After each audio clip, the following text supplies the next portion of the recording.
Assalamualaikum warahmatullahi wabarakatuh. Jumpa lagi bersama saya Adi di channel Ngulik Sejarah. Dan pada video kali ini saya akan kembali lagi membacakan suatu kisah misteri. Kali ini masih tetap berjudul Mandiin Mayit.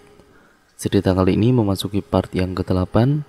Jadi untuk kalian yang penasaran bagaimana akhir dari kisah ini, nah part 8 ini merupakan part terakhir dari keseluruhan alur ceritanya ya teman-teman.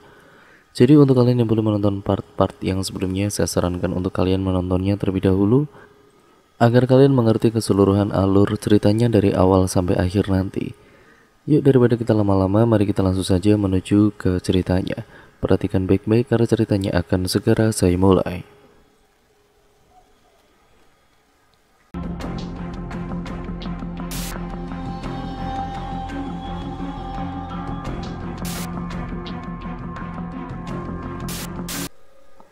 Nunung masih berada di tempat kejadian, melangkah ke arah tanah di mana tadi ia jelas melihat anaknya Siti berdiri. Alisnya menaut ada sesuatu yang janggal. Tempat itu seperti baru saja dicor. Semakin ia mendekati tempat itu, semakin terasa hawa yang berbeda. Dan saat ia memperhatikan tempat itu, matanya menangkap sesuatu yang langsung membuatnya membeliak. Rambut, gumamnya lirih. Ia langsung berlari ke arah depan, di mana polisi masih berkeliaran mencari bukti. Nunung menemui salah satu polisi dan menyampaikan apa yang baru saja dia lihat. Mendengar penuturan Nunung barusan, beberapa polisi langsung berlari ke arah belakang dan melihat tempat yang dicurigai sebagai tempat menyimpan Siti dan anak perempuannya. Beberapa orang polisi meminjam cangkul tetangga dan kodem. Setelah memeriksa tempat yang dicor dengan sangat rapi hingga jika melihat dengan mata telanjang, tempat itu nyaris seperti lantai biasa. Hanya yang membedakan adanya pipa kecil yang tertancap sebagai pelepas gas amoniak agar sesuatu di dalamnya tidak meledak.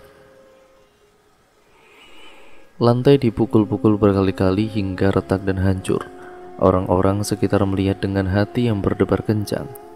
Karena jika Siti tidak temukan tempat itu, ya maka Nunung harus merogoh kocek untuk memperbaiki septic tank yang dirusak Pak Polisi dan sebagian warga yang membantu.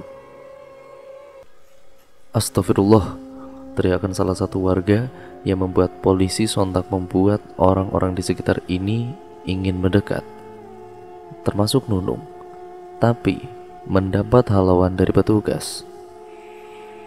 Firman yang saat itu diborgol hanya terdiam, wajahnya pias dan pasrah saat dua orang warga masuk ke kubangan kotoran manusia yang isinya ternyata hanya sepinggan. Aroma busuk seketika merebak ke sekitar. Tapi ternyata apa yang Nunung pikirkan itu benar adanya. Wajah Nunung langsung pias saat seorang laki-laki mengangkat tubuh yang dipenuhi kotoran manusia dalam keadaan sudah mulai menggembung. Suara isak tangis tiba-tiba membahana saat jasad itu lalu dimasukkan ke dalam kantung jenazah berwarna oranye. Tidak bisa berkata-kata, kaki Nunung rasanya lunglai saat jelas ia lihat jika sosok yang menggembung itu adalah anak dari Mbak Siti.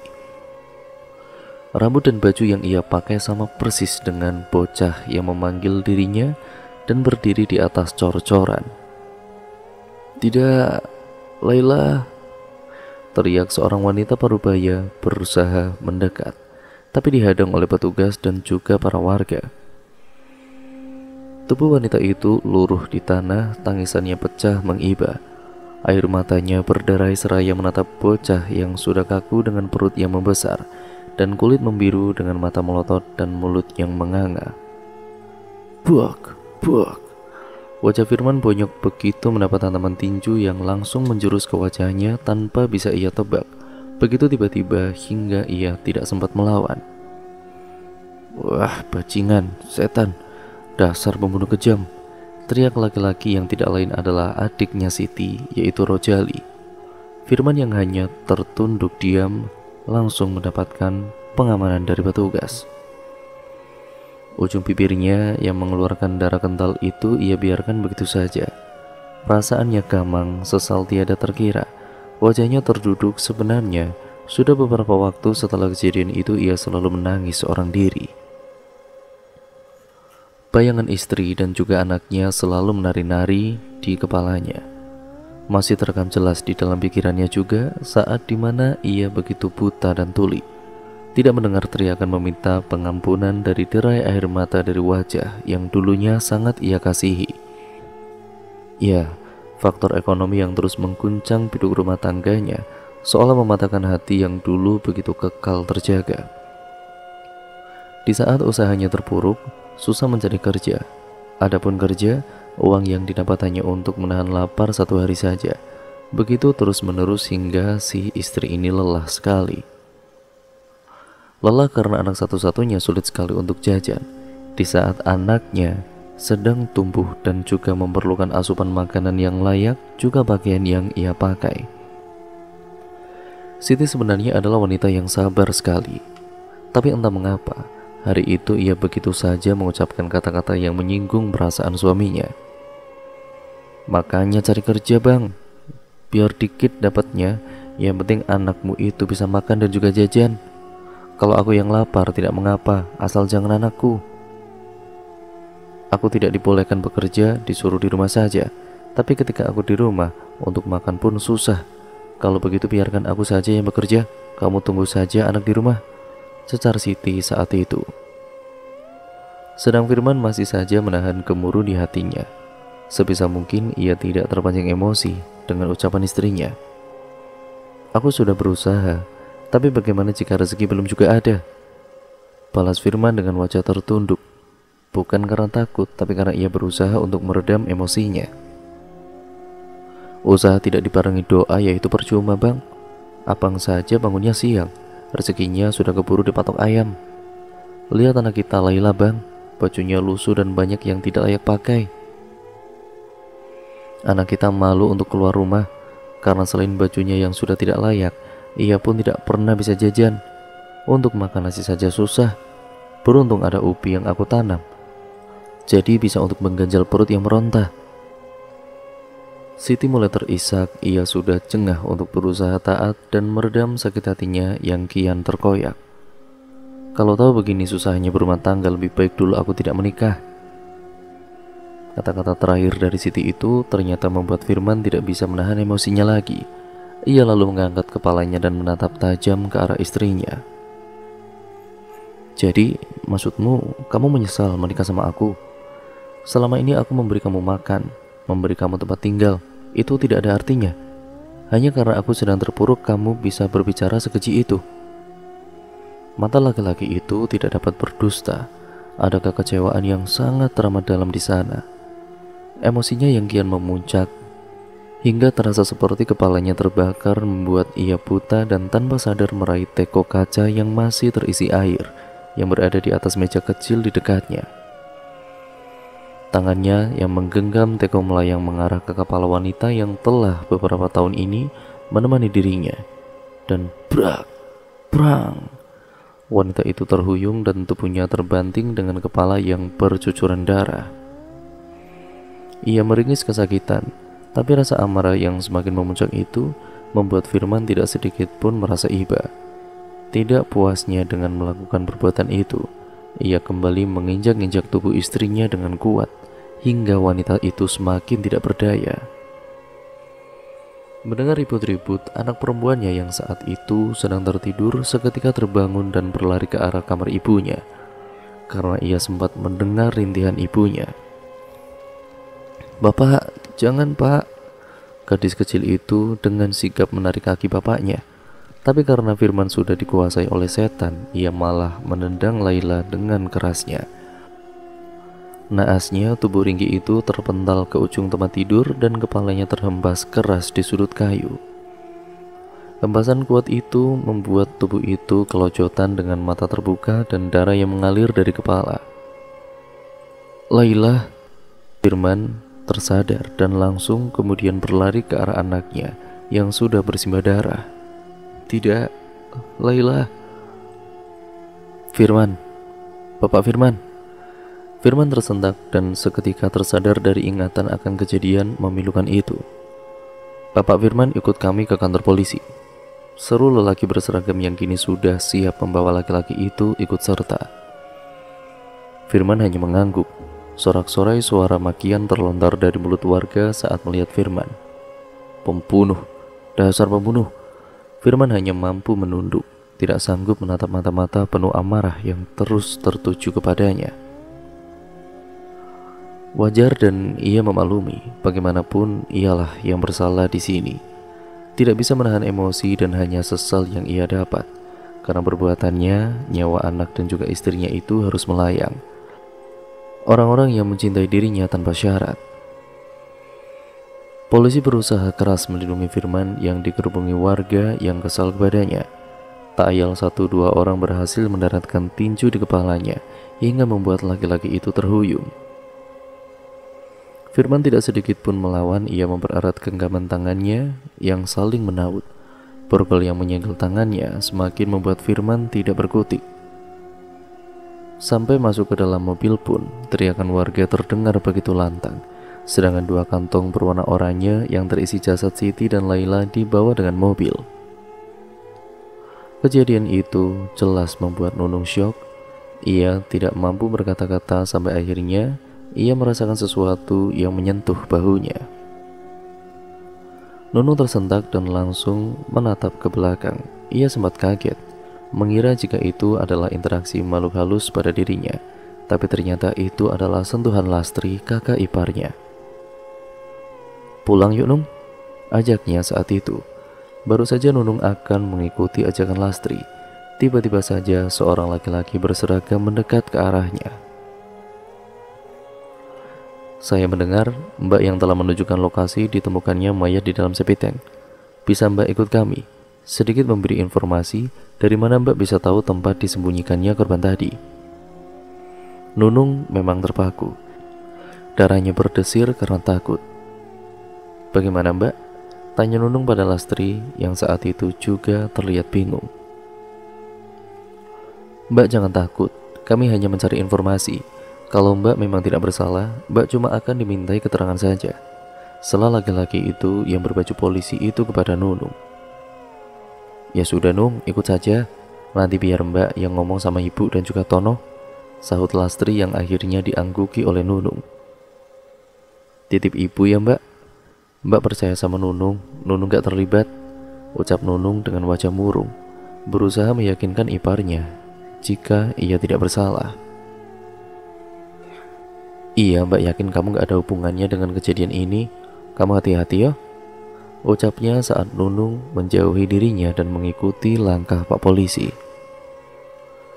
Nunung akhirnya menaiki salah satu mobil bersama dengan Firman dan anggota kepolisian serta 2 kantong yang berisi jenazah Siti dan juga Laila yang sudah menggebung itu.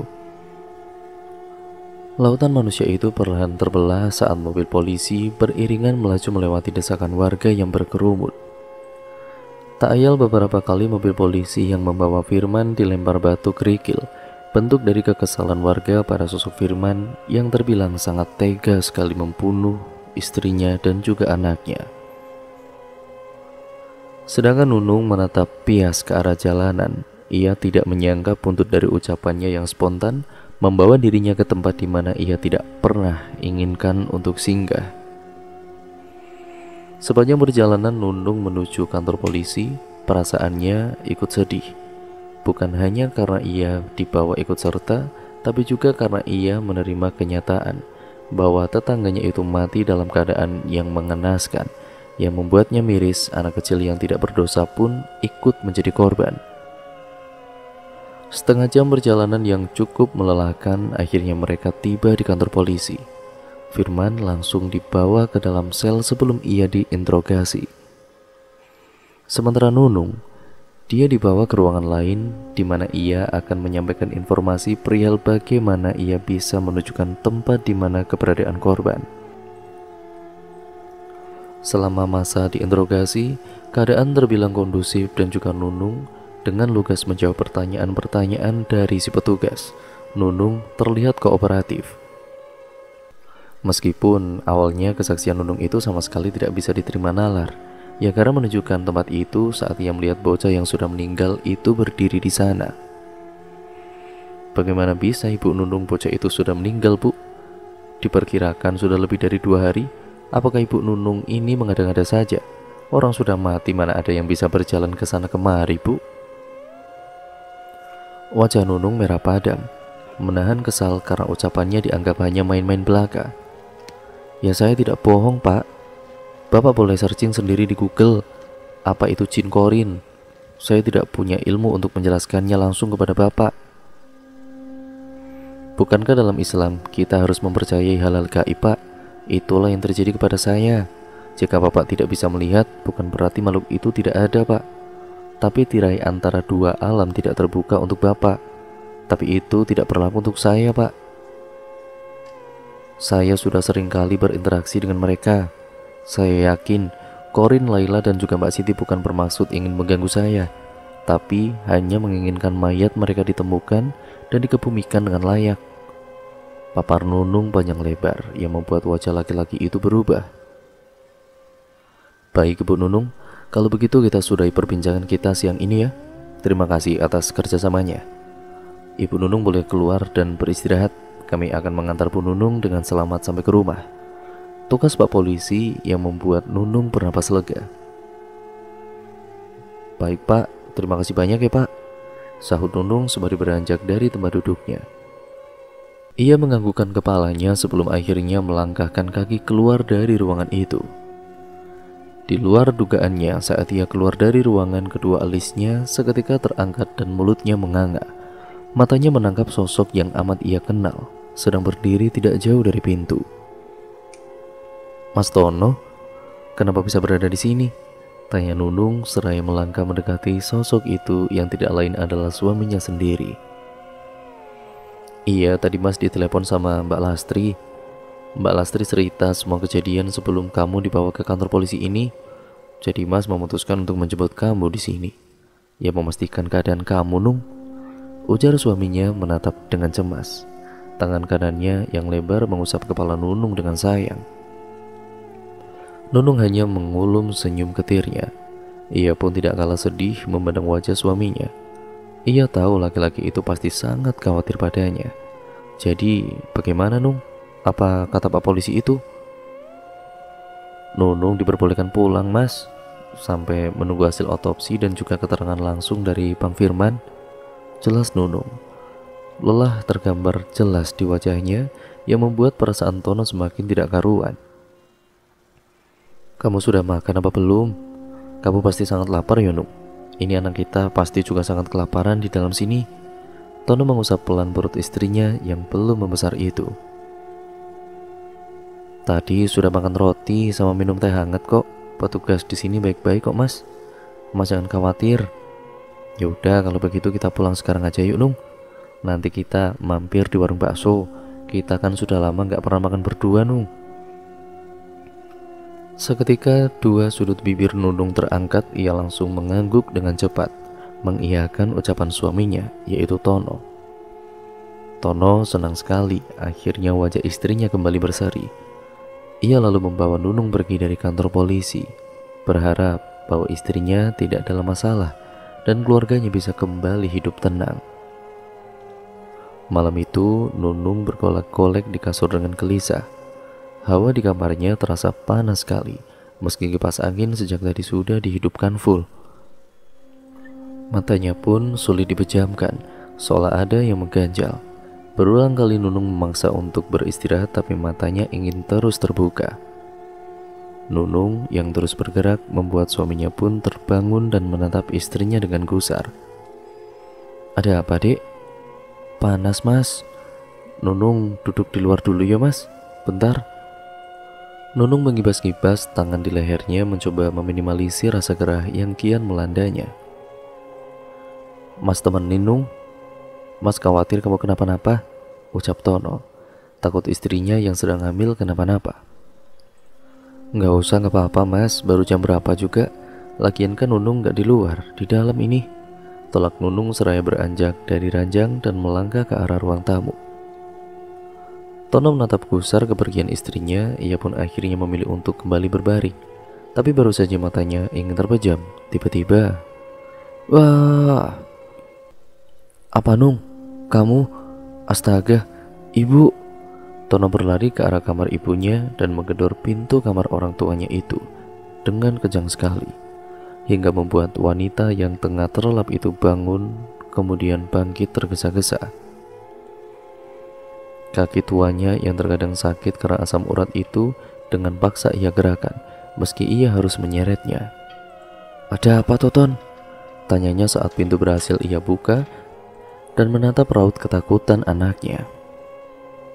"Nunung, Bu. Tadi kata Nunung hanya mau mencari udara segar. Ya karena kamar terasa sangat panas, Bu. Tapi Nunung malah tidak terlihat. Hanya terdengar suara teriakan dan pintu terbuka lebar, Bu," adu Tono dengan ibunya. Mata wanita tua itu melebar dan langsung bergerak ke arah depan dengan tertati, diikuti dengan Tono di belakangnya. "Cari istrimu, Ton. Panggil mbakmu sekalian. Pasti terjadi apa-apa dengan Nunung di luar sana," tita ibunya yang langsung diangguki oleh Tono. Tono langsung melesat keluar dari rumah dan berlari ke arah rumah kakak perempuannya yang berada tidak jauh dari rumahnya. Sembari pandangannya menyusuri sekitar mencari keberadaan istrinya, dan sampai ia tiba di rumah kakaknya, namun sama sekali tidak terlihat. "Tok tok tok tok, Mbak Lastri, Mbak Lastri," panggil Tono dengan suara yang nyaring dan ketukan yang berkali-kali, namun tidak ada jawabannya. Rumah itu gelap karena penerangan di dalam rumah sudah dipadamkan. Hanya lampu 15 watt yang menggantung di depan yang menjadi satu-satunya penerangan. Tak puas hanya sampai di situ saja, Tono kemudian mengulangi aksinya dengan mengetuk pintu berulang-ulang kali dan kembali memanggil nama kakaknya. Terdengar suara derap langkah kaki dari dalam dan sahutan yang terdengar sedikit menyentak. Iya, sabar." Hanya dalam jarak beberapa detik saja terdengar suara handle pintu dan tidak lama pintu pun terbuka. "Kenapa, Ton? Apa ada sesuatu yang terjadi pada ibu?" tanya laki-laki yang pada saat itu menatap penuh dengan khawatir. Laki-laki itu tidak lain adalah suaminya Lastri, iparnya Tono. "Bukan, Mas. Istriku hilang. Meminta tolong bantu cari," jawab Tono dengan wajah yang gusar. "Hah? Apa? Ada apa lagi dengan Nunung, Ton?" Tiba-tiba saja terdengar suara perempuan yang tidak lain adalah Lastri yang ikut menyela. Wanita berbahaya itu baru saja keluar dari kamarnya dan melangkah mendekati mereka seraya mengunci rambutnya yang pada saat itu tergerai. "Itu katanya Nunung hilang. Ayo kita bantu cari, Bu. Kasihan Nunung lagi hamil, ntar kenapa-napa lagi," ajak suaminya. "Lah terus anak kita gimana, Pak?" tanyanya bingung seraya menatap ke arah kamar. "Udah lah, Mbak. Biar ibu aja nanti yang nungguin. Bantu Tono nyari Nunung dulu, Mbak." Tono memelas yang akhirnya diangguki oleh Lastri. Lastri lalu bergegas menuju rumah ibunya, yang mana orang tua itu sedang menatap gusar ke arah jalan di depan terasnya. "Ibu, Lastri nitip anak dulu ya, Bu. Mau bantu nyariin Nunung," ucap Lastri pada ibunya. "Ya wes, ndang bantu. Sana, bantu Tono nyariin Nunung. Biar ibu yang ngurus anakmu nanti," sahutnya seraya berbalik dan mengunci pintu. Wanita itu langsung bergegas ke arah rumah anak perempuannya itu. Sementara Lastri, suaminya, dan Tono melangkah dengan cepat sembari memanggil nama Nunung, berusaha mencari wanita itu di sekitar kampung. Di tempat lain, Nunung yang pada saat itu sedang dicari-cari menatap sedih dua orang berwajah pucat yang saat itu tersenyum manis kepadanya. "Terima kasih, Nung, sudah membantu mencari jasad kami. Sekarang sudah saatnya Mbak dan juga anak Mbak pergi. Sekali lagi terima kasih ya, Nung. Semoga kebaikanmu itu dibalas oleh Allah Subhanahu wa Ta'ala.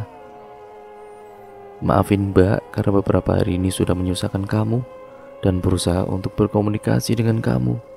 Sekarang Mbak lega karena Mbak akhirnya bisa pulang dengan tenang." Nunung mengangguk. Dia terisak dan sesenggukan, merasa haru melihat sosok yang tadi ia temukan meninggal dalam keadaan yang sangat tidak wajar sekali. Masih terekam jelas di benaknya bagaimana ia melihat jasad yang sudah menggembung dan membiru itu bercampur dengan kotoran manusia, begitu memilukan.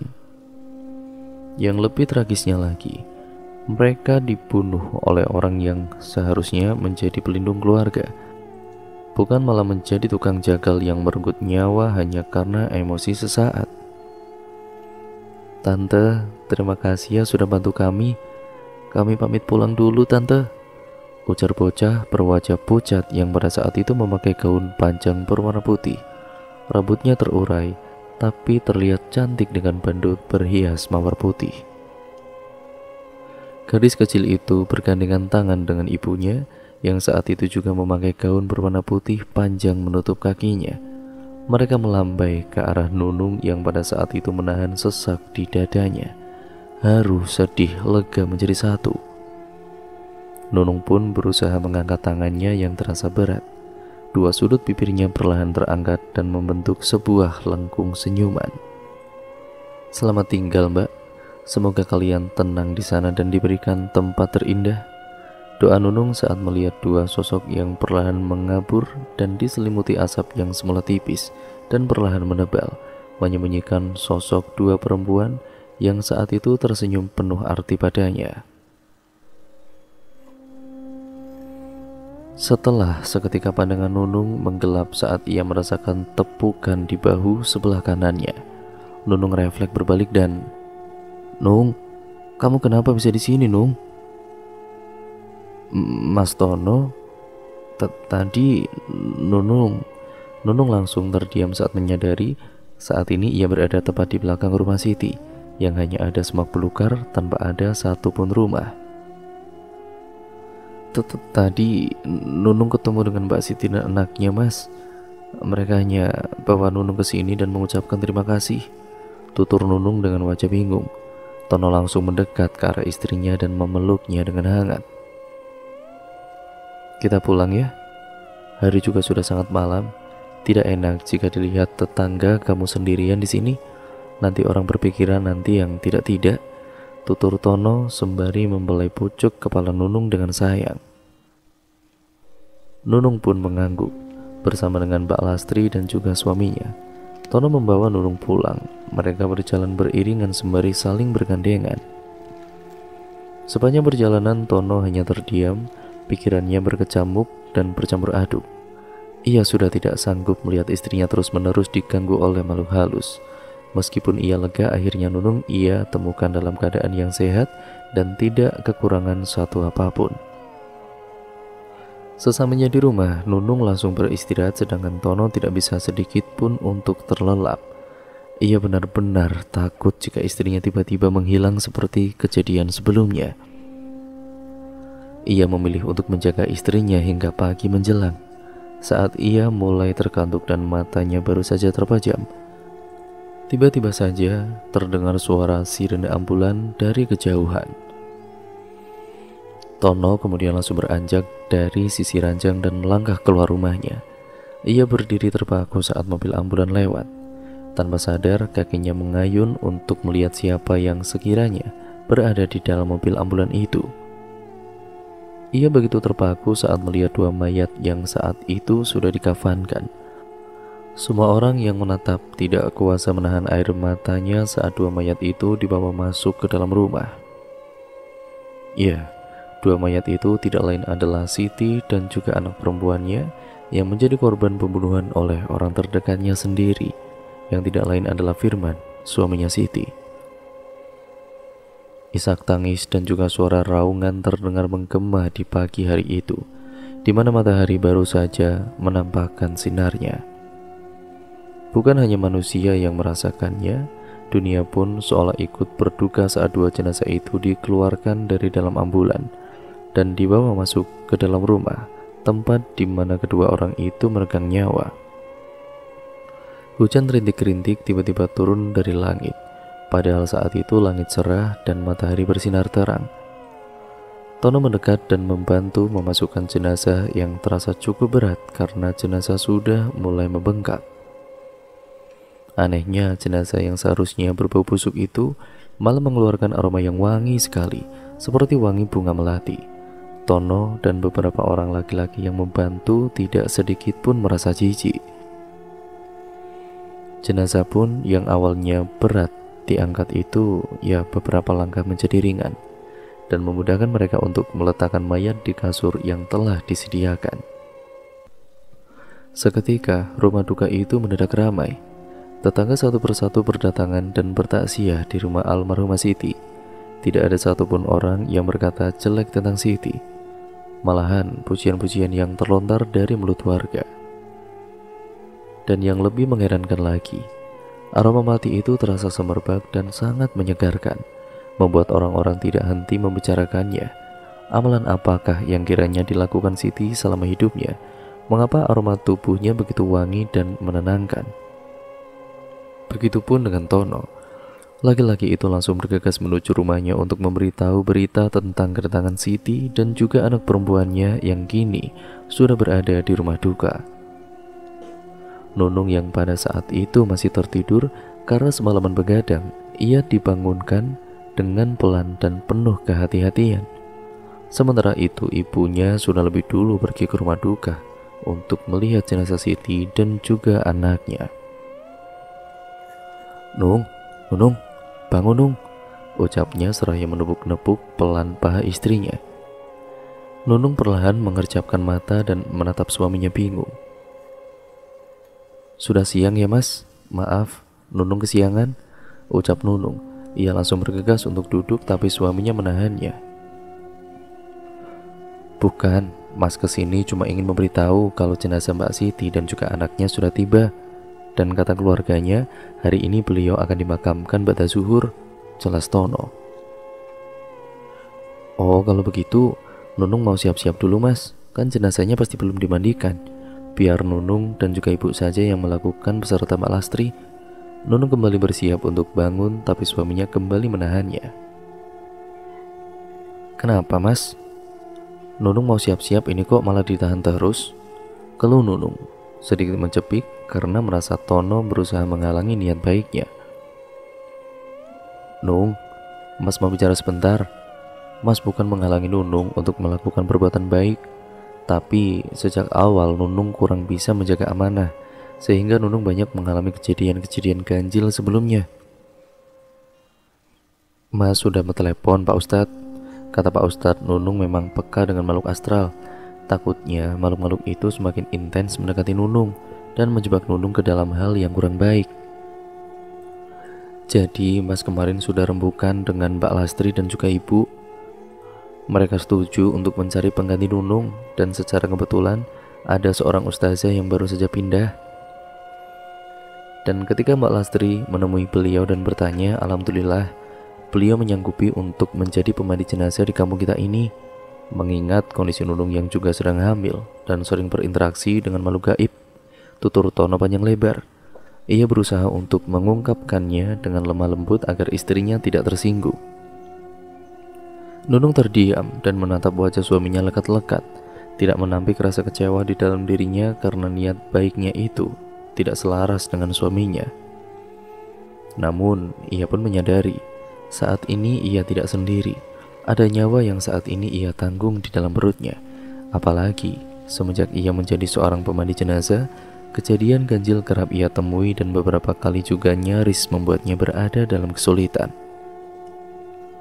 Nunung menarik nafas dalam-dalam dan kemudian mengembuskannya secara perlahan. Tangan kanannya terangkat dan menyentuh punggung tangan suaminya. Iya mas, Nunung mengerti kok, tapi bolehkah Nunung ikut mengantar jenazah Mbak Siti dan juga anaknya untuk yang terakhir kali? Tanyanya penuh harap. Tono tidak langsung menjawab, ia berpikir terlebih dahulu sebelum akhirnya mengabulkan permintaan istrinya tersebut. Iya, tapi kamu sarapan dulu, nanti ba'da zuhur baru akan dimakamkan kok. Emak sholat dulu, terus jemput kamu di rumah. Kita pergi naik motor biar kamu tidak kelelahan, titahnya yang langsung diangguki oleh Nunung. Sementara itu, suasana rumah duka terlihat sangat kondusif. Keluarga Firman maupun keluarga Siti tampak akur. Mereka menyadari dan mereka tidak memihak kepada Firman. Keluarga Firman berulang kali meminta maaf meski sangat sakit sekali. Keluarga Siti berusaha untuk memaafkan dan meminta Firman untuk mempertanggungjawabkan perbuatannya sesuai dengan hukum yang berlaku. Apa yang telah terjadi antara Siti dan juga Firman merupakan internal di antara mereka. Karena itu keluarga hanya bisa memberikan yang terbaik untuk Siti dan anaknya di saat-saat terakhirnya. Ketika suara azan zuhur terdengar, seluruh keluarga dan tetangga bersiap untuk mengantarkan mayat ke masjid terdekat. Mereka bergantian membawa keranda Siti dan anaknya. Mendung menggelayut dan angin sepoi-sepoi menemani perjalanan warga yang membawa keranda berisi jenazah ke arah masjid. Mereka meletakkan kedua keranda jenazah itu di depan, sementara imam dan jamaah di belakangnya. Setelah selesai sholat zuhur, mereka pun melaksanakan sholat jenazah dengan tertib dan penuh hikmat. Menggunakan mobil ambulan yang sejak dari tadi itu menunggu di parkiran masjid, mereka membawa dua jenazah itu ke areal pemakaman terdekat. Nunung dan juga Tono hadir dan melihat pemakaman itu dengan perasaan yang hancur, terutama Nunung yang selama ini dekat dengan Siti dan juga anak perempuannya. Air mata tidak bisa terbendung saat dua jenazah itu bergantian dimasukkan ke dalam liang lahat. Sebuah kejadian tidak terduga tiba-tiba terjadi saat terdengar sirene mobil polisi mencegah keheningan proses penguburan dua korban pembunuhan. Seorang laki-laki dengan tangan masih diborgol berlarian diiringi 4 polisi di belakangnya. Tangisnya pecah sembari menyebut nama Siti dan juga anaknya. Orang yang berada di sekitar pusara menyingkir, tatapan matanya benar-benar semuanya itu tertuju pada laki-laki yang saat itu meraung-raung di samping pusara yang belum sempat ditaburi bunga. Laki-laki itu tidak lain adalah Firman yang meminta belas kasihan dari petugas kepolisian untuk melihat proses pemakaman istri dan anaknya untuk yang terakhir kalinya. Tapi sayang, ketika ia datang istri dan anaknya itu sudah selesai dimakamkan. Ia hanya bisa terduduk menangis di depan pusara istrinya sembari mendengarkan doa-doa dan petua sebelum meninggalkan area pemakaman. Semua warga akhirnya pulang. Berikut juga Firman yang kembali dibawa petugas kepolisian. Sepanjang perjalanan pulang, Nunung hanya diam. Sedikit pun ia tidak merasa kasihan pada Firman. Meski air matanya menganak sungai, bagaimanapun Firman sudah membunuh anak dan juga istrinya sendiri dengan keji. Penyesalan tiada arti setelah orang yang dicintai pergi hanya bisa gigit jari. Berita tentang Firman terakhir Nunung dengar dari tetangga sekitar. Firman dijatuhi hukuman seumur hidup karena telah tega menyiksa istri dan anaknya, pun juga menyembunyikan bukti kejahatannya dengan mengubur di dalam sepeteng. Pembunuhan tunggal itu sempat menghebohkan warga, tapi lama-kelamaan senyap. Nunung pun sekarang sudah tidak pernah lagi mengalami kejadian ganjil, meskipun sesekali ia masih membantu memandikan jenazah karena sekarang ia selalu membentengi diri dengan beribadah lebih khusyuk dari sebelumnya. Kejadian-kejadian ganjil itu ia jadikan pelajaran untuk lebih amanah dan tidak sembarangan berbicara. Karena sejatinya, di dunia ini bukan hanya manusia saja yang tinggal, tapi ada makhluk-makhluk yang lainnya juga, yang tampak maupun yang tidak tampak. Sekian cerita dari Nunung, semoga kita bisa mengambil pelajaran dari kisah hidupnya ya teman-teman. Mohon maaf jika ada banyak kekhilafan dalam penulisannya. Dan cerita pun akhirnya selesai sampai di sini ya teman-teman. Berikut merupakan 8 part yang sudah saya bawakan, yang nantinya akan ada full versionnya ya teman-teman. Jadi untuk kalian bagaimana ceritanya? Kalian bisa komen dan juga like serta share sebanyak-banyaknya ya teman-teman. Jangan lupa untuk kalian subscribe untuk kalian yang belum, dan nyalakan tombol lonceng notifikasinya agar kalian tidak ketinggalan video terbaru selanjutnya dari channel ini. Banyak sekali pembelajaran yang dapat kita ambil dari cerita kali ini. Ya, yang baik-baik kalian ambil, yang buruk ya kalian buang jauh-jauh, dan jadikan itu sebagai pembelajaran ya teman-teman untuk kita semua nih, agar kita mendapatkan manfaat dari cerita ini. Intinya seperti biasa ya teman-teman, yang baik kita ambil, yang buruk ya kita buang jauh-jauh. Jadikan itu sebagai pembelajaran untuk kita semua pokoknya, agar kita menjadi manusia yang jauh lebih baik lagi ke depannya pokoknya. Sekian ya teman-teman, pokoknya untuk kalian yang belum menonton part awalnya sampai part ke-7, saya sarankan untuk kalian menontonnya terlebih dahulu, agar kalian paham dan mengerti keseluruhan alur ceritanya. Oh ya, pokoknya terima kasih untuk Mbak Ratna Dewi Lestari karena telah mengizinkan tulisannya saya bawakan di channel YouTube ini ya teman-teman. Dan jangan lupa untuk kalian support tulisan-tulisan beliau dengan cara kalian membacanya di Wattpad ya teman-teman, di Vizio ataupun dimanapun itu. Pokoknya nanti linknya saya taruh di kolom deskripsi video kali ini. Sekian dan terima kasih, kurang lebihnya mohon maaf apabila banyak salah kata ataupun narasi saya mungkin kurang jelas dalam membacakan video kali ini ataupun narasi kali ini ya teman-teman. Sekian dan terima kasih, video ini saya akhiri, sampai berjumpa di video terbaru selanjutnya. Wassalamualaikum warahmatullahi wabarakatuh.